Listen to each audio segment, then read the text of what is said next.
Oh and my we can God, talk get the about hell out of here. We can dude. talk about Rodgers. Get the hell out of here. Okay, what is the need to bring up the Yankees? It's just stuff to bring up because Are you kidding me? Come on, dude. This came out of nowhere. not. Clemson is a top team. Don't start with that. Clemson's a top team, no doubt, 100%. Unless they're on Saturday, then they might move down. Welcome back to Go Chat. We are back with episode number 57. If you're new here, hit that subscribe button. If you're not, we have another great episode for you guys today. Last episode, Tommy actually went with a football player and agreed with us. Let's see if he can do that again, except this is a less memorable go to the number in my opinion. It's 57. Tommy, I'm going to start with you since I mentioned your name already. Who are you going to go with? Yeah, I'm going to go with a baseball person again. You know I always do. Last week I broke the streak, but I'm going to go with Francisco Rodriguez. He played for several different teams, for the Mets, for the Angels. He played for them for 7 seasons, Milwaukee. And he was a lot better than I remembered. He's 4th on the all-time saves list. I never realized that before. He had 437 saves, I believe. Yep, 437. A 2.86 career ERA. He won a World Series with the Angels in 2002, a 6-time All-Star. He put together a really good career, and I don't think he's really remembered, as good as he was. Certainly I didn't remember how good he was. So, yeah, Francisco Rodriguez, go the number 57. It's a great choice, Tommy. I'm going to throw it to you, Mike. Who is your go number 57? Well, Francisco Rodriguez did have a good career, and he had a really long career. His longevity, is really impressive. But I'm gonna go with Dwight Eugene Stevenson. You guys are probably like, who the heck is this guy? Well, let me tell you. He was a center and a tackle for the Miami Dolphins during the 80s. He was just a stout offensive lineman. He protected Marino at all costs, and he was a 5-time Pro Bowler, 4-time All-Pro. He was a part of the Hall of Fame 1980s team. He was also Walter Payton Man of the Year. So like usual, when we talk about go the number, we don't talk about only what they do on the field, but also what they do off the field. And, obviously has merit to that with the Walter Payton Award. He's also a Hall of Famer. He only played like 7 years in his career, but when he did play, he was absolutely a dominant force in that Miami offensive line. Another great choice as always. Connor, I'm going to throw it to you last. Who's your go number 57? Well, I'm going to go off the board here. I'm going to go with just a favorite player of mine. He played for the Jets. I'm going to go with Bart Scott. He only made the Pro Bowl 1 time, but he had 25 career sacks, 6 forced fumbles, 538 career tackles. He was a great Jets defensive piece, a part of their 2009-2010 back-to-back AFC championship appearances. And those people who may remember Bart Scott well are after the AFC divisional game when they beat the Patriots, the number 1 seed in that playoffs last year. Sal Palantonio was interviewing him, and they were talking about going to Pittsburgh next week, and all Bart Scott said was can't wait. It's kind of what he was known for, and definitely one of my favorite Jets defensive pieces of all time. A really good linebacker in the NFL. He has now moved on to an analyst for NFL and other sports on ESPN. He can be you can see him daily on the show on ESPN called Get Up. It's a morning talk show. So definitely just Bart Scott's a good pick here for me. Definitely Bart Scott. Not so much a great analyst in my opinion, but he was a great player. I got to agree with that. But I'm going to go with Francisco Rodriguez alongside Tommy. I just think Francisco, these stats are amazing. What Tommy said was great. This is 57. I honestly could really care less who I pick. No offense if anyone's really passionate about these guys, but this was one that I didn't really know what I was going to pick until I really got on here and started looking a little stuff up. And then when I heard Tommy talk, it was just absolutely beautiful. So that's my pick. Thank you, buddy. I'm surprised that Mike didn't pick him. Being a Mets fan, he was there for like 2 years. He didn't wear 57 either. He wore like 75 or something like that. Oh, okay. But my memory of K-Rod is, it's not his fault, but when A-Rod hit that pop-up and the Yankees walked off and Luis Castillo dropped the ball, he was pitching. So that's what I remember about K-Rod. But another great memory from Tommy. This obviously wraps up another edition of Go of the Week. We'll have those, or Go to the Number, excuse me. we'll have that go to the number up at the end of episode 60. Any final words before we head into our episode? No, we just got a really good episode planned ahead, so definitely just stay tuned. We're going to swing it into that next. Welcome back to Go Chat, where we had big news come out of the NBA on Wednesday night. Houston Rockets guard Russell Westbrook was traded to the Washington Wizards in exchange for John Wall and a 2023 first-round pick. Now, for my own opinion, this trade kind of came out of nowhere because the talk around Houston with trading was around James Harden into the Nets. So this trade kind of came out of nowhere for me. I want to get your guys' analysis first, and I'll bring in a little bit of my own. But I'm going to swing it over to Mike first. What was your first reaction to this trade going out live? Well, my first reaction was I heard some rumblings about a Wall Westbrook exchange, but apparently those got torn down. But obviously at this point in time, it didn't happen. So I was really intrigued and interested in the situation because they're pretty similar players, Russell Westbrook and John Wall.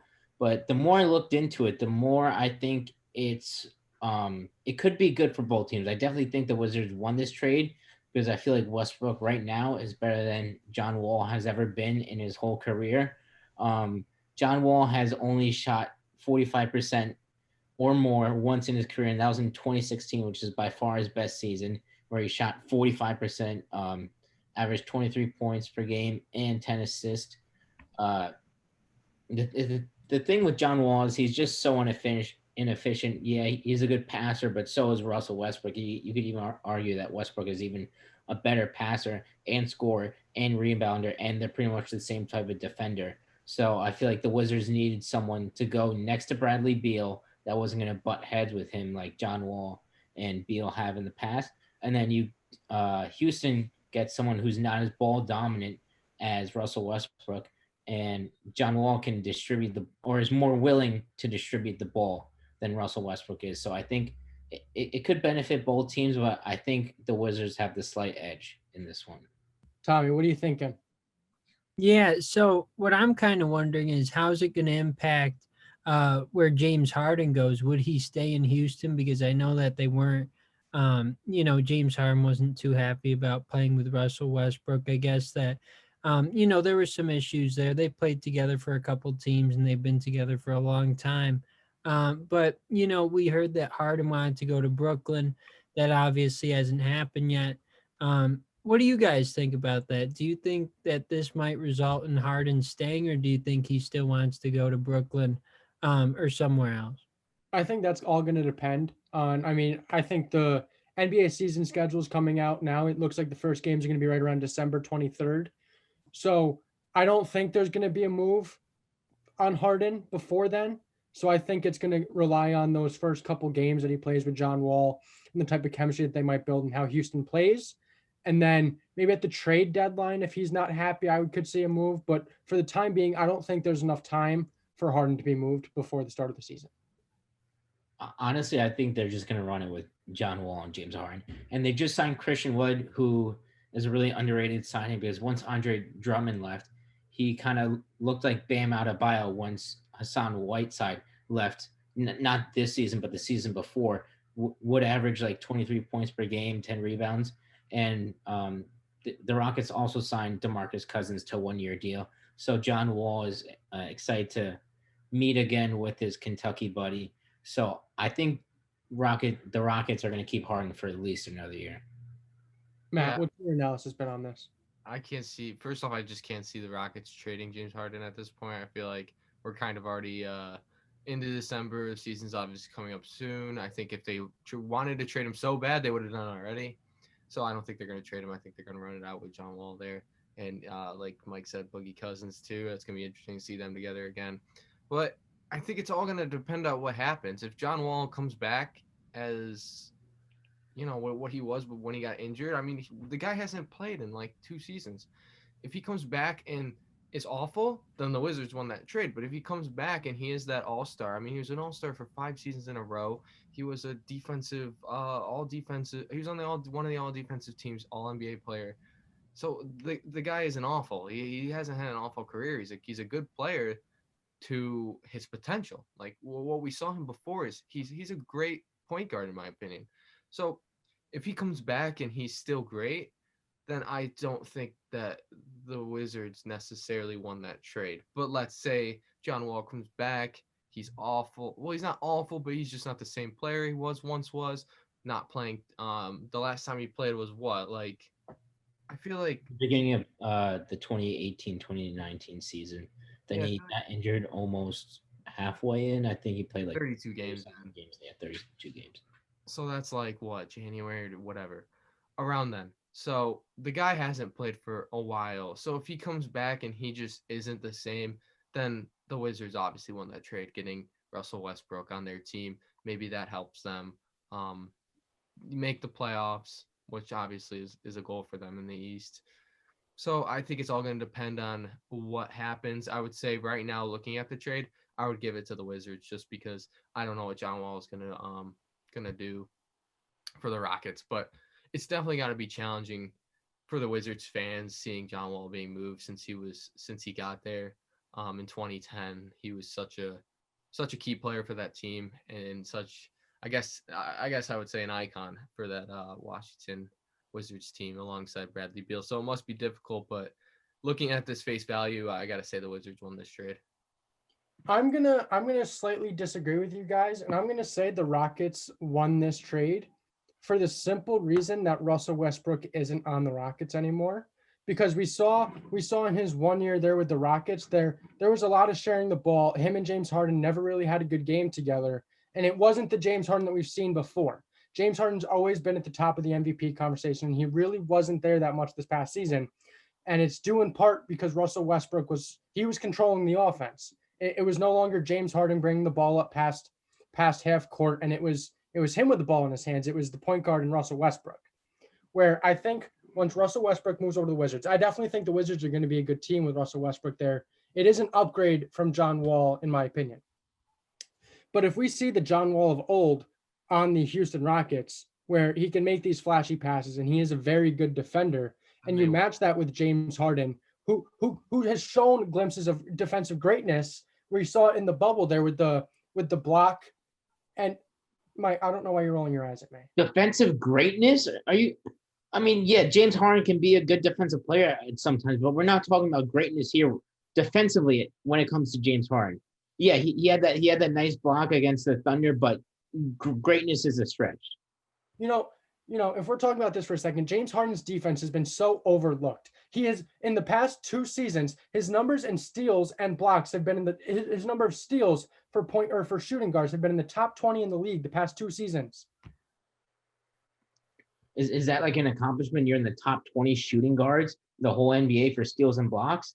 Yeah, he could be a good defender at times, but he's not fantastic. He's not this great defender that you're making him out to be. I said he's shown signs. I never said he is a great defensive player, but he has signs of defensive greatness. And when you match that with a good defender in John Wall, and you mentioned the signings of Boogie Cousins, who's a physical player, and the body of Christian Wood, who is very tall and is a very good player, as you mentioned, Tim, is a similar play type as Bam Adebayo, that's a really good Rockets team.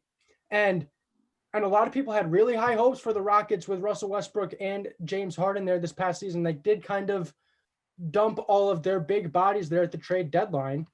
But Russell Westbrook has never been a player who's been known for playoff success. And now the Wizards bring him in, and they're looking to win the East. This is what their move is they have never been a top of the line team in the East. And Bradley Beal has really emerged as a star with John Wall on the court. Now you bring Russell Westbrook in. That's a good backcourt, but I don't know. Russell Westbrook isn't known for playoff success, and who knows if they're going to be able to get it done.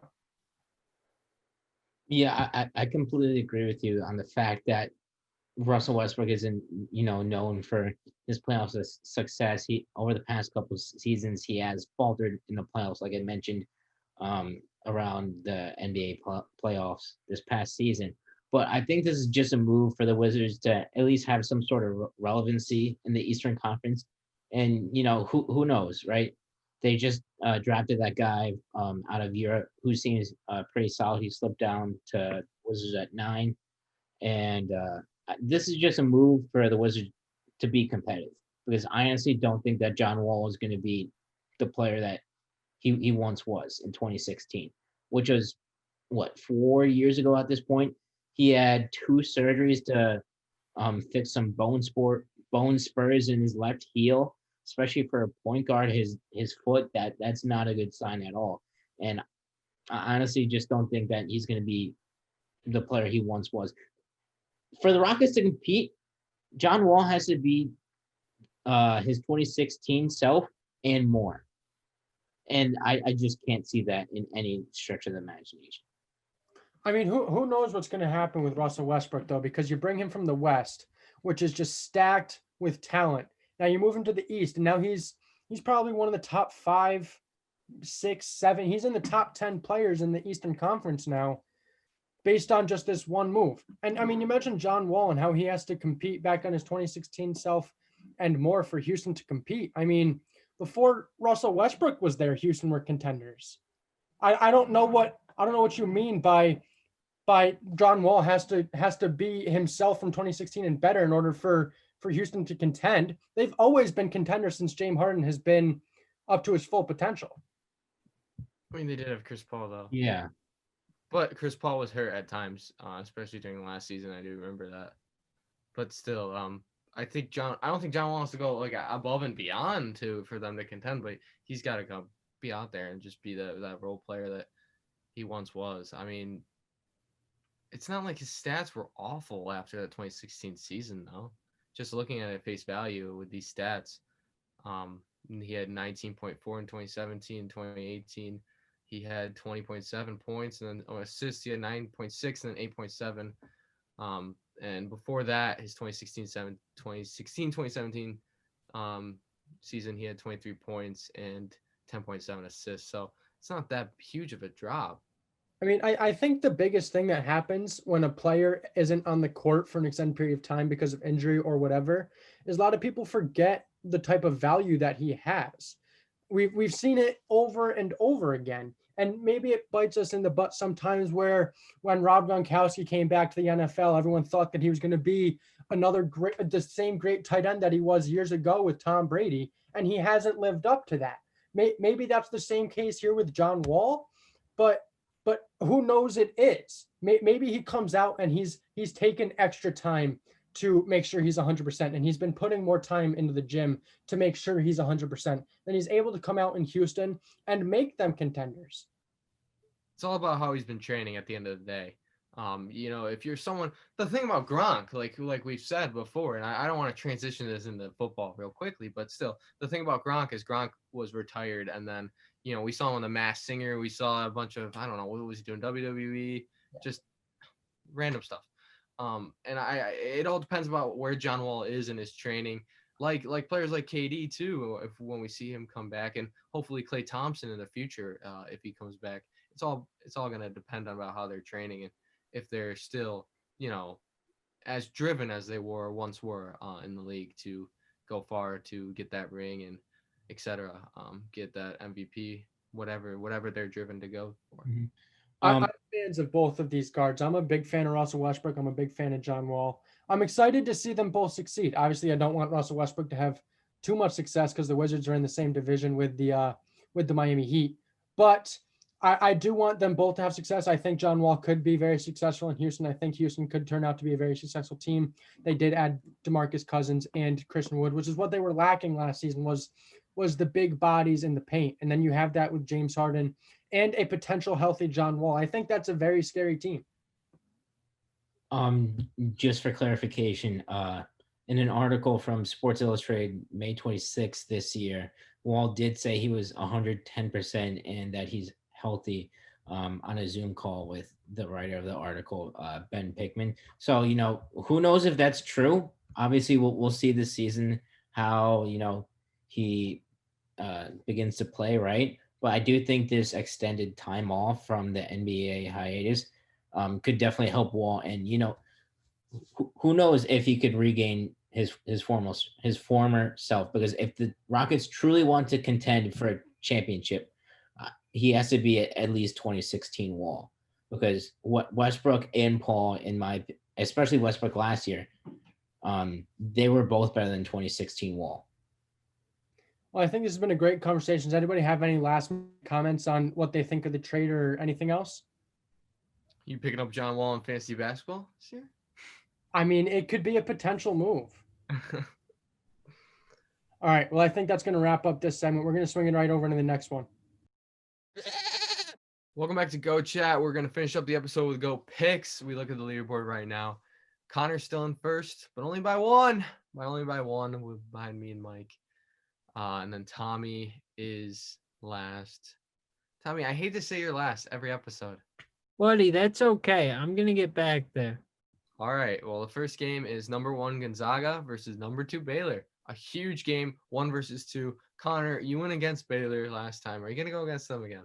Well, I'm going to have to, and here's the reason. Yes, Baylor did beat Illinois, but overall they did not play a very good game. The game was close the first half, and then they pulled out to like an 18-point lead in the second half, and then Illinois was able to cut it back to within 6. They didn't play very consistent basketball, and in order to beat the number 1 team in Gonzaga, who looks like a clear title favorite through just 3 games throughout the season, you have to play a perfect 40 minutes of basketball, and I don't think that's going to be in Baylor's vendetta. I think Gonzaga is going to win this game. Great analysis from Connor. Mike, who are we going to go with? Yeah, I agree with Connor. I think Gonzaga is going to come out on top. They've just been so dominant through this whole tournament. Yeah, West Virginia gave them a run for their money, but Drew Timme has just been outstanding for them, and I don't see that stopping in this finals matchup. Yeah, I'm going to have to agree with you guys. I can't go against the number 1 team in the nation. They've looked absolutely amazing when they're healthy. Obviously, they had that injury scare to one of their best players on the game against West Virginia, which I think it kind of is the reason why West Virginia was in that game. But I'm not going to go against the number 1 team, especially how strong Gonzaga has been. Tommy, are you going to agree with us or are you going to go against us? I'm going to agree. I think that Gonzaga is the better team for sure. They didn't play as well as they would have liked, I'm sure, against West Virginia, I believe, the other day. And I think that they'll bounce back in terms of playing better. I think, they can afford to have games like that where they don't play great and they're still going to win because, as you said, they're the number 1 team in the country. They're better than anyone. So I think that they are going to win this game. I think it's going to be a really good game to watch on Saturday, but I'm going to take Gonzaga. All right, we got all 4 of us went with Gonzaga. Now we got BYU versus Coastal Carolina NCAA football. BYU is ranked number 13. Coastal Carolina is number 18. BYU did jump into the spot after what team was it? It was I can't remember. It was an unranked team. No, I think they were ranked. It might come back to me, but BYU jumped to the spot when they couldn't play. It was Liberty, but they couldn't play. Connor, who are you gonna go with, BYU or Coastal Carolina? I've got to ride the hot hand in BYU and Zach Wilson. I mean, 26 touchdowns. He's definitely at the top of the Heisman candidate board. And honestly, I think the best case scenario was BYU to get in this game because I think they do win. And I think it could really help their playoff chances. They haven't played a lot of very competitive teams this year. Playing a ranked team, an undefeated team at 9-0 in Coastal Carolina, I think it could definitely shoot BYU up the board. But it's going to be BYU here. Mike? Yeah, I agree. I think it's going to be BYU. Zach Wilson has just played so phenomenally for BYU this whole season. And he's at, like Connor said, he's at the top of the Heisman ranks. And I don't see anything stopping them. I can't go against Zach Wilson. He's one of my favorites right now. He's looking absolutely amazing. He's got an amazing deep ball. It's kind of looking like a little like Patrick Mahomes, Aaron Rodgers, Russell Wilson, if you ask me, in the college. And I don't know why you're laughing. This is literally what NFL draft people say. Like the deep ball is looking like something like Russell Wilson, and he has the potential to be like that. I think that this NFL draft is going to be one for the books, in my opinion, with the quarterbacks. Might be a hot take, but I'm going to go with BYU. Zach Wilson. I just for the mere fact that they have Zach Wilson, I think Zach is going to take that hot hand, like Connor said, and deliver them a W. Tommy? Yeah, I'm gonna agree with you there. I don't know. I was thinking about going with Coastal Carolina, but I haven't done that well when I go against you guys. I think that Coastal Carolina is a really good team, but I don't think they're quite that level. And like you said, they have some really talented players on that team. So I got to go with BYU in this one. Tommy, you're smart for not going against us. Yeah. I mean, you took a little chances. Excuse me, earlier. I had a little voice crack there, but now we're gonna move into Sunday NFL games. First week in December. We're getting down to the nitty gritty. We got 2 8-3 teams. That's the Cleveland Browns and the Tennessee Titans. Connor, I want to hear your pick. No, this game is actually really tough to pick. The Browns haven't been playing very good lately, but they are still 8-3. And I was watching Sports Center last night, and I mean, a lot of them are leaning towards the Browns because the Browns run the play action most in the NFL, and the Titans give up 9.1 yards per game against the play action or per attempt against the play action this season. This is tough. I'm going to go with the Browns. That's it. I don't think we even need to talk to Mike after that huge smile. I don't think he smiled that much ever since Dak Prescott threw his last touchdown since his injury. But Mike might as well give us the pick. I'm going with the Titans here. I think the Titans are probably going to win by a touchdown or more. I just don't think the Browns have played well over the past couple of weeks. Very, very close games. A 3-point win over the Texans, of which they scored 10 points. A 5-point win over the Eagles, and then a 2-point win over Mike Glennon and the Jacksonville Jaguars. While we've seen the Titans run off an overtime win against the Ravens and a destructive 20-point win over the Indianapolis Colts, in which they got destroyed the first time they met. So from what we've seen from the Titans the past couple weeks, they've been able to adapt, and Derrick Henry has solidified himself as a top running back in the NFL. There's no doubt in my mind that's going to be the Titans this game. I do also just want to mention that the Browns-Texans 7-10 game was delayed by 45 minutes because they were playing in a monsoon. That's it. Go ahead, Matt. No, yeah, I agree with you. Why the score was so low is that's because of the weather. But I'm gonna have to go with the Titans. I don't agree with the Browns. I also think this is a prime spot to start catching up to you. Get that tie in first. Just the Titans. They've looked absolutely great, like Mike said, with Derrick Henry. Their last loss, I'm pretty sure, was a Colts game Thursday night 3 weeks ago, I want to say. And the Browns they've just been ugly. I don't know what you always say. I'm Jarvis Landry. Maybe he could carry with Baker, but Jarvis Landry had a very good game last week. I he could had a see him great game. improve on that. Tommy had him in fantasy, but I still managed to beat him. Tommy, who are you gonna go with? Yeah, I'm going to agree with you and Mike. I think that the Titans will win this game. They're the home team, so of course I'm going to pick them. Home team. That's right. But Derrick Henry, he leads the NFL in rushing yards per game this year with 114.3. And I think he's going to have another big game. And like you said, Connor, it's going to be a good game, but I think that Tennessee's going to come away with the win in this one. Okay, the last game is the LA Rams and the Arizona Cardinals. This might have huge implications talking come playoff time since they're both in the NFC West. Since they're going to be fighting for a wild card spot at least maybe even 5 or 6 or 6 or 7 who's going to be placed there. But Connor, I'm going to start with you, of course. The Rams or the Cardinals? The Cardinals have lost 3 of their last 4 after their bye week. I think Kyler Murray comes out and he realizes that they need a win against a division rival, and the Cardinals are going to get it done. You heard it here first. Mike, do you agree with him? Yeah, I agree. I think the Cardinals are going to bounce back. I think they're a really good team. They've just been on a bit of a slump now. I think Murray and Hopkins are going to get back in the lab, fix what's been going wrong. And the Rams are so wishy-washy every week. It's kind of ridiculous. They beat the Bucs in a very impressive Monday night victory, and then they go out and lose to the second-string 49ers. So it's a very confusing dilemma in LA, but I'm going to go with Arizona here. I mean, I don't want to call them the second-string 49ers. They've looked really good. They are back in wild card position at 5 and 6. They're a good team. I mean, with these teams sliding, they could easily go into the wild card, and I think the Rams are going to win.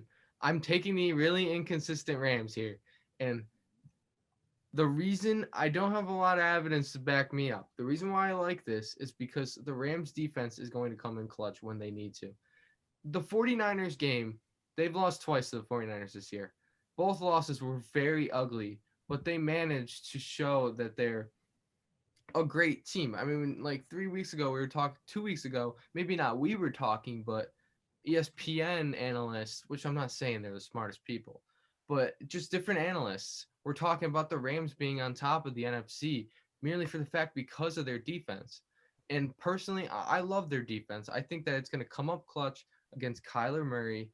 And to be frank, you've said the Cardinals have lost what, 3 in the last 4, I think you said. They looked so bad against the Patriots team last week that I don't even think the Patriots team is that really good. So I'm taking the really inconsistent Rams. This could be a risk, but I'm putting my money, well, not money, but pick on Aaron Donald in that defense. Tommy, finish this off. Arizona is home.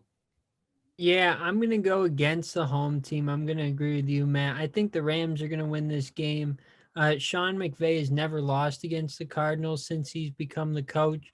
Back in 2017, they're 6-0 against Arizona. So I think he's going to continue that. And I think you all made really good points. I do think that Kyler Murray is going to bounce back. I think he is going to play better, but it's not going to be enough. Like you said, Matt, that defense of the Rams is going to be able to stop them. So I have the Rams on Sunday. Just to contend with Tommy's point right there, the Rams have been horrible ever since Sean McVay has gone there. This is really the only season in which they've competed for anything.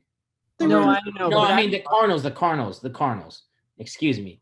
I know. I'm just throwing a stat out there. They're 6-0, so he's gonna keep it going. Just snapped it, Mike, right there. I was like, what the heck did I say? Then I realized, oh wait, I said the wrong team.